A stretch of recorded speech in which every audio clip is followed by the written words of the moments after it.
Welcome to the Rim Break Rodeo. We hope this video helps.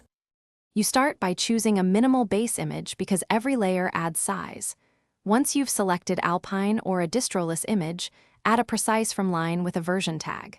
Next, create a Docker ignore to keep node modules, TMP, and local artifacts out of the build context. This reduces transferred data immediately. Make sure to avoid installing unneeded packages. Now begin a multi-stage build. Keep the builder stage separate so only runtime artifacts land in the final image. You should rewrite Dockerfile commands to create fewer layers. Combine related RUN commands with and clean caches in the same command.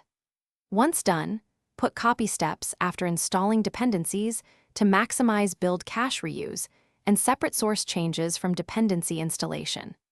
Make sure to remove package manager caches and uninstall build-only tools in the same RUN so they never persist. Also use no install recommends or equivalent to avoid extra packages, and prefer compiled artifacts copied from a builder stage.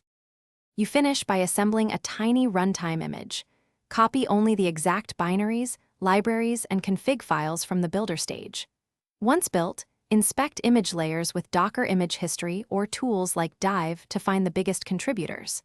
If the image is still large, strip debug symbols from binaries, remove unused locales and docs, and prune unnecessary files.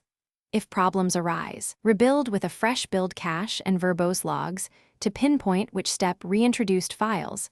That solves most surprises quickly. Thanks for watching. Consider subscribing if we helped you.